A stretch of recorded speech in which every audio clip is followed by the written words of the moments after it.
ሰይፉ አዶናይን በሾው ላይ ማቅረብ አልፈለገም። አዶናይም ደግሞ በሰይፉ ሾው ላይ መቅረብ አልፈለገም።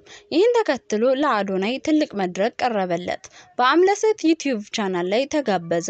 አምለሰት ቴዲ፣ ሰይፉና አዶናይ የጀርባው ስብስብ ታሪካቸው ሰሞኑን በብዙ ስላነጋገረው የአምለሰት ሙጪና የአዶናይ ኃይለ ሚካኤል የፖድካስት ቃለ ምልልስ ነው።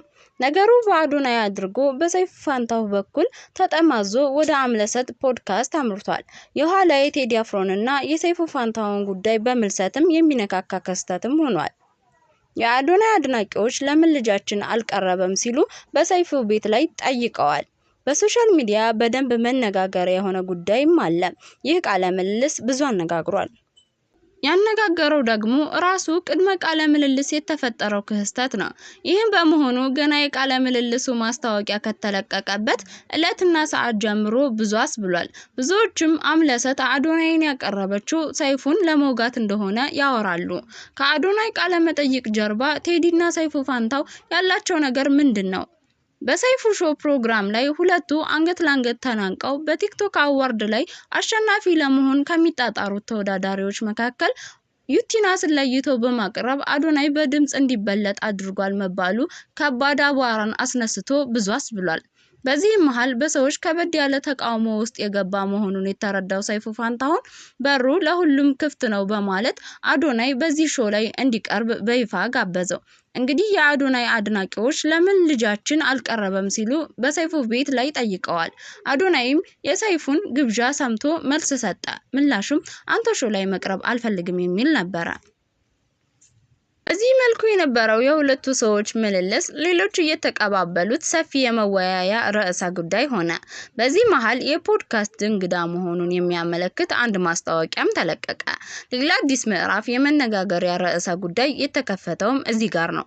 አዶናይ ሰይፉ ላይ አልቀርብም ብሎ በተናገረ በጥቂት ቀናት ልዩነት ውስጥ በአምለሰት ሙጪ ፖድካስት ላይ ብቅ ማለቱ ብዙዎችን ነገሩን ከብዙ አቅጣጫ እየተመለከቱ የየራሳቸውን ትንታኔ እንዲሰጡባቸውም አድርገዋል። እነዚህ ነጥቦች ላይ የሰይፉና የቴዲ አፍሮ የቀድሞ ታሪኮች ወደ ኋላ ሄደው ሲተነተኑም የተሰማው ታሪኩ ወደ 1990ዎቹ የሚወስድ ነው። ሰይፉ ፋንታው በአንድ የሬዲዮ ፕሮግራም ላይ በተለያዩ ድምጻውያን ስራዎች ከሌሎች ሀገራቶች ድምጻውያን ጋር እያመሳሰለ የሚሰራበትን አንድ የፕሮግራም ፌርማታ ቀርጾ ነበር። በዚህ የበርካታ የሀገር ውስጥ ድምጻውያን ስራዎችም እያቀረበ ይሄኛው የተወሰደው ከዚህ የውጭ ዘፋኝ ነው፣ ያኛው ደግሞ ከዚያ እያለ ለምን ይዋሻል በተባለ ፕሮግራም ኤፍኤም 97.1 ላይ በተከታታይ ያቀርብ ነበር። ነገሩም ሂዶ የቴዲ አፍሮ ሙዚቃ ላይ ደረሰ። የቴዲም ከሌሎቹ የተወሰደ ነው የተባለው ስራ በሰይፉ ቀረበ። በዚህ ወቅት ሰይፉ ከባድ ተቃውሞን አስተናገደ። ቴዲ አፍሮ ከራሱ አልፎ ለሌሎች ግጥምና ዜማን የሚሰጥ አርቲስት ምን ጎሎት ምንስ ቸግሮት የሌሎችን ዜማ ወደ መውሰድ ርካሽ ተግባር ውስጥ ይገባልም ሲሉ ተቃወሙ። ይህ ፈጽሞ ሊሆን አይችልም፣ ሰይፉ ሆን ብሎ ያደረገው የስም ማጥፋት ተግባር ነው በሚልም በሰይፉ ላይ በርካቶች ተቃውሟቸውን አሰሙበት። ልክ እንደ ዛሬው ሁሉ አቧራው ያኔም ጨሰ። ቴዲን የነካ በአይናችን መጣ የሚሉ ድምጾችን በዙ። አንዳንዶች ከዚሁ ጋር በተያያዘ ቴዲና ሰይፉ ክፉና ደግን ተነጋግረዋል ሲሉም ይሰማሉ። ያም ሆኖ የሰይፉ ለምን ይዋሻል የተባለውና በኤፍኤም 97.1 ሬዲዮ ላይ ሲቀርብ የነበረው ፕሮግራም ብዙም ሳይቀጥል ቀረ።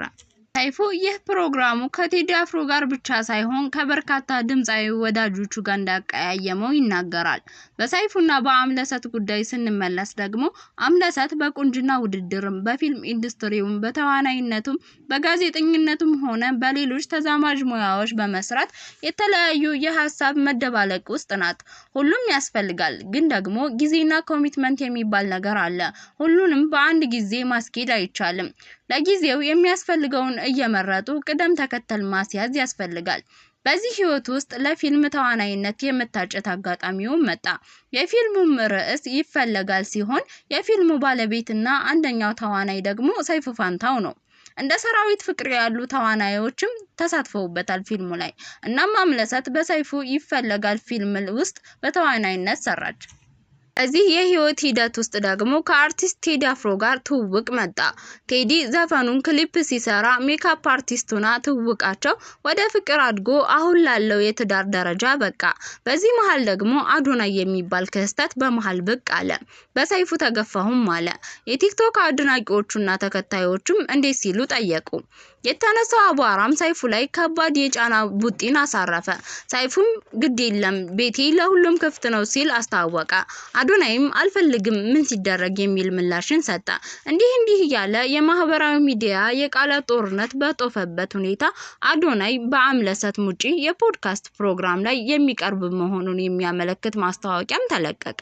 እናም በዚህ ወቅት የቀድሞ ታሪኮቹ የተመዘዙ አምለሰት፣ ቴዲ አፍሮ፣ ሰይፉ የሚሉት የቀድሞ የህይወት ሂደቶች ተመልሰው በምልሰት ይፈተሹ ገባ። በእርግጥ አምለሰት አዶናይ በሰይፉ ተገፍቷል በራሷ ፖድካስት ደግሞ ሚዛንን የማስጠበቅ ስራ ለመስራት ይሄንን ፕሮግራም ሰርታለች ተብሎ አይጠበቅም።